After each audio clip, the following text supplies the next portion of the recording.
Picture an entrepreneur arriving before sunrise without coins. No bank waits nearby. No company protects the deal. There is no receipt, insurance policy, or customer review. Yet someone hands the stranger a season's worth of grain.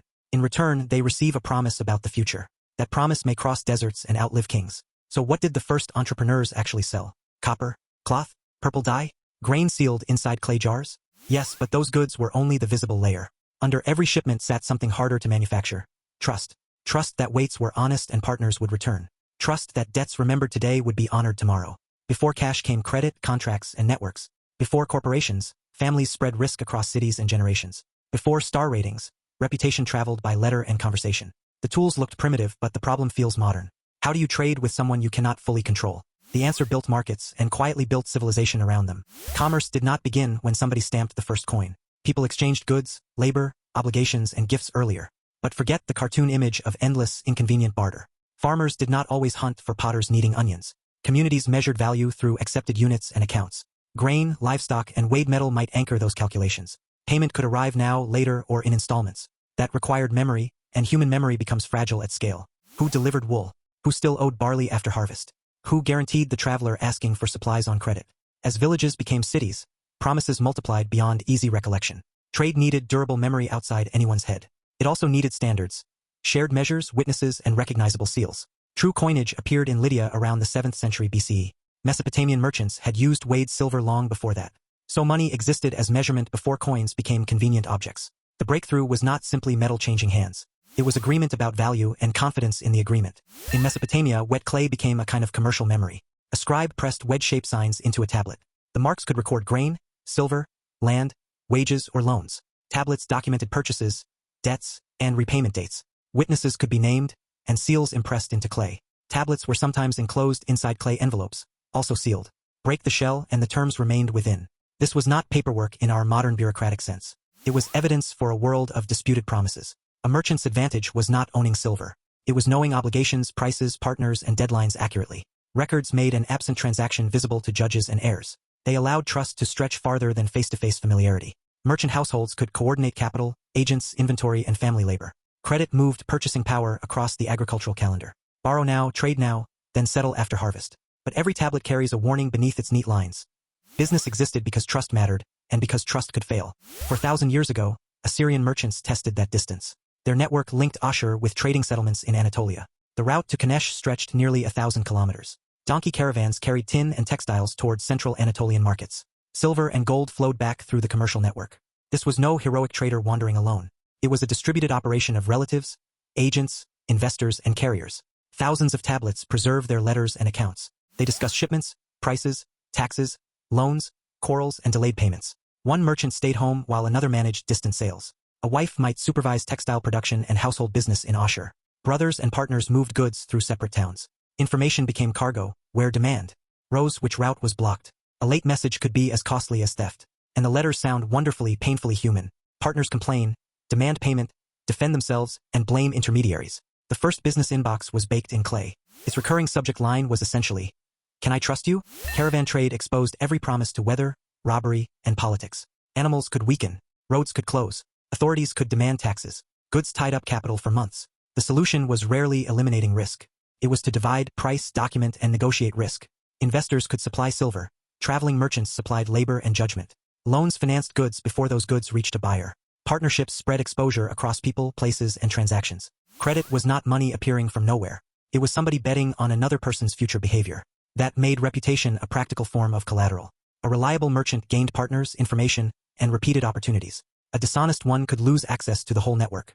Enforcement mattered, but courts could not escort every caravan.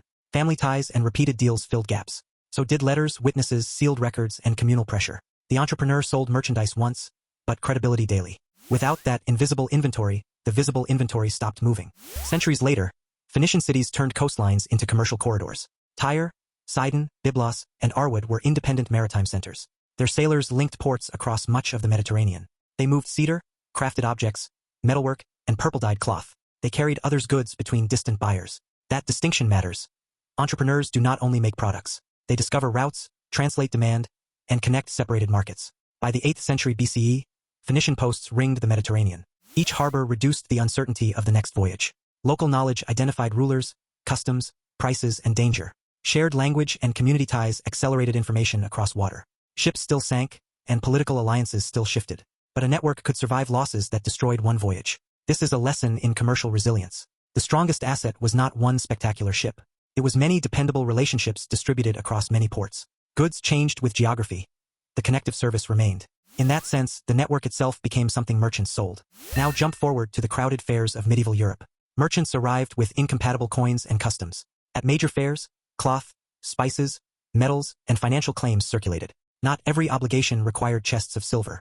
Credit instruments and book transfers reduced dangerous physical payments. Bills could connect one commercial center to another, but paper alone did not create confidence. Merchants needed names respected beyond their hometown. Repeated fairs meant cheating could poison future business. Merchant communities shared information and applied collective pressure. Guilds regulated entry, training, standards, and conduct. They could protect quality, and also protect insiders from competition. That contradiction still follows business institutions today. Rules can make strangers safer, then become walls. A seal, guild mark, or familiar name compressed uncertainty. Told a buyer, others may punish me if I cheat. Reputation had become portable infrastructure for long-distance exchange. The medieval entrepreneur sold wares, but also a name. Long voyages demanded more capital than individuals could risk. Merchants responded with partnerships that separated roles and pooled money. One partner might travel. Another remained home and invested. Profits and losses followed terms agreed before departure. Forms varied across places and centuries. But the central logic was durable. Divide exposure to attempt more. Then, in 1602, the Dutch East India Company formed. Private investors financed continuing overseas trade. Transferable shares helped separate investment from any single voyage. This advanced the modern public corporation. It was also entangled with monopoly, warfare, coercion, and empire. Financial innovation did not make commerce morally neutral. It made large projects possible for creation or exploitation. Pooling capital transformed what entrepreneurs could attempt. Trust shifted from known people toward durable institutions. Ledgers tracked ownership. Markets helped investors transfer claims. The business could continue while individual participants changed. A promise had learned how to outlive its promiser. The Industrial Revolution multiplied the size of that promise. Factories concentrated machinery, workers, fuel, and fixed costs. The factory system emerged in the 18th century. Home production competed with mechanized, centralized manufacturing. Entrepreneurs raised capital before products reached customers. They coordinated suppliers they might never personally meet. Railways and steamships accelerated goods, people, and information. Brands helped distant buyers recognize a supposedly consistent product. Banks assessed borrowers. Insurers priced dangers. Accountants standardized records. Company law defined new responsibilities, imperfectly and unevenly. Trust did not disappear inside these systems. It became layered across contracts, institutions, professionals, and machines. A customer trusted the label, not the factory owner. An investor trusted reports, auditors, laws, and market signals. A worker trusted wages would arrive after labor. Scale made personal familiarity impossible, and verification increasingly essential. Every new tool widened markets while creating new ways to deceive. Progress changed the architecture of trust, not the need. Today, your caravan may be a delivery truck. Your clay tablet may be a cloud database. Your merchant letter may arrive as an instant notification. Open any marketplace app and watch ancient machinery. Ratings summarize reputation. Escrow delays payment. Platforms police disputes. Identity checks replace witnesses. Tracking replaces anxious caravan letters. A 5-star score is a portable name. A verified purchase is a seal pressed into data. None of these systems guarantees honesty. They make uncertainty manageable for strangers to transact. That is what clay tablets, guild rules, and ledgers did. Different speed, different scale, same fundamental problem. The first entrepreneurs sold grain, textiles, metal, timber, and transport. But their businesses ran on promises supported by memory. Then memory became clay, paper, law, institutions, and code. Tools changed. Routes expanded. Companies grew beyond anyone's imagination. But beneath every checkout button, one ancient question remains. Not what are you selling, but why should I trust you?